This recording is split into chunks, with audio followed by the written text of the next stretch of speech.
ایک یہ کہتے ہیں کسی بیوی نے مذاق میں اپنے شوہر سے کہا کہ میں تمہیں 3 طلاقیں دیتی ہوں، کیا حکم شرع ہوگا؟ دیکھیں پہلی طرح یاد رکھیں کہ اولاً تو اصول یہ ہے کہ طلاق کا حق شوہر کو ہے، بیوی کو نہیں، تو لہذا بیوی چاہے کتنے جملے کہتی رہے اس سے کوئی فرق نہیں پڑتا، شوہر کے ہاتھ میں حق ہے۔ دوسری بات یہ کہ ایک ہوتا ہے تفویض طلاق، کہ شوہر اپنی بیوی کو بعض اوقات وہ حق دے دیتا ہے لیکن اس سے حق سلب نہیں ہوتا۔ مثلا کوئی شوہر کہے میں تمہیں اجازت دیتا ہوں تم جب چاہو اپنے آپ کو طلاق دے لینا، تو یہ شوہر کے پاس بھی حق رہے گا لیکن بیوی کے پاس بھی آ جائے گا۔ اس میں جب اس نے کہا جب چاہو تو پوری زندگی میں جب چاہے وہ کر سکتی ہے، اور اگر ہمیشگی والے الفاظ نہ ہوں، بس یہ کہا میں تمہیں اختیار دیتا ہوں تم اپنے آپ کو طلاق دے لو، تو یہ اسی مجلس تک محدود رہے گا۔ اگر عورت طلاق دے دے ٹھیک، اگر دونوں رخصت ہو گئے، جدا ہو گئے، کھا پی لیا، کوئی دنیا کی باتیں شروع ہو گئیں، اختیار ختم ہو جائے گا، یہ ذہن میں رکھیں۔ تو اگر یہ بیوی کو تفویض طلاق تھی اور پھر اس نے کہا 3 طلاقیں، پھر تو ہو جائیں گی، اگر نہیں ہے تو نہیں۔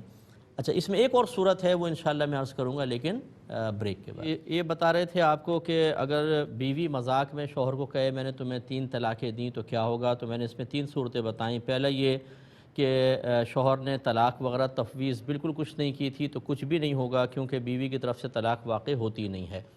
اور اگر شوہر نے طلاقیں سپرد کی تھیں تو پھر اگر اسی مجلس میں یا ہمیشگی والے الفاظ تھے، عورت نے طلاق دی تو پھر طلاق ہو جائے گی۔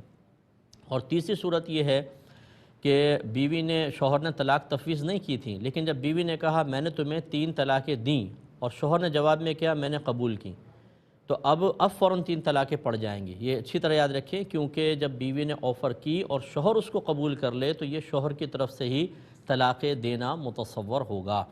مجھے ایسے کئی کویسچن آتے رہتے ہیں کہ ہم تو مذاق میں میاں بیوی بیٹھے تھے، یہ جملہ کہہ دیا وہ کہہ دیا۔ میرے پیارے بھائی اور بہنوں، میں آپ سے گزارش کرتا ہوں کہ جب آپ نے دین نہ سیکھا ہو، جب آپ نے مسائل نہ سیکھے ہوں تو دین کو کبھی بھی مذاق کا حصہ نہ بنائیں۔ یہ ہو سکتا ہے کہ آپ کفر میں مبتلا ہو جائیں، کسی بدعت میں مبتلا ہو جائیں، یہ بھی ہو سکتا ہے اسی طریقے سے کہ آپ کی طلاقیں واقع ہو جائیں اور آپ کو پتہ بھی نہ ہو اور آپ حرام زندگی گزارنا شروع کر دیں، اور پھر بھولے پن میں یہ کہنا کہ جی ہمیں تو علم نہیں تھا۔ جب علم نہیں تھا تو پھر آپ نے کیوں اس طرح کیا؟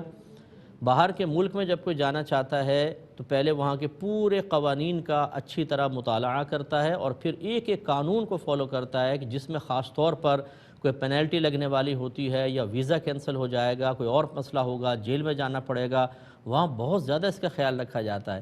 اس سے کہیں زیادہ اللہ کے قوانین کا خیال رکھنے کی ضرورت ہے۔ ایسا کبھی آپ نے دیکھا ہے کہ وہاں مذاق میں خلاف قانون کوئی کام کر دیا اور پھر کہا ہو مجھے تو پتہ نہیں تھا؟ ایسا کبھی بھی نہیں ہوگا، اور آدمی کا ذہن بھی بنا ہوتا ہے کہ نہیں بھئی میں ایسا کہوں گا تو یہ میرا ویلڈ نہیں ہوگا۔ اسی طرح آپ کا مذہب اسلام یہ کہتا ہے کہ مذاق میں آپ کوئی غلط بات کہہ دیں گے، یعنی طلاق دے دی، مذاق میں کچھ اور کر دیا، بعض اوقات اس پہ حکم مرتب ہوتے ہیں، خصوصاً طلاق پر، اور لا علمی عذر نہیں ہوتی اس قسم کے مسائل میں، اس لیے مذاق نہ کریں۔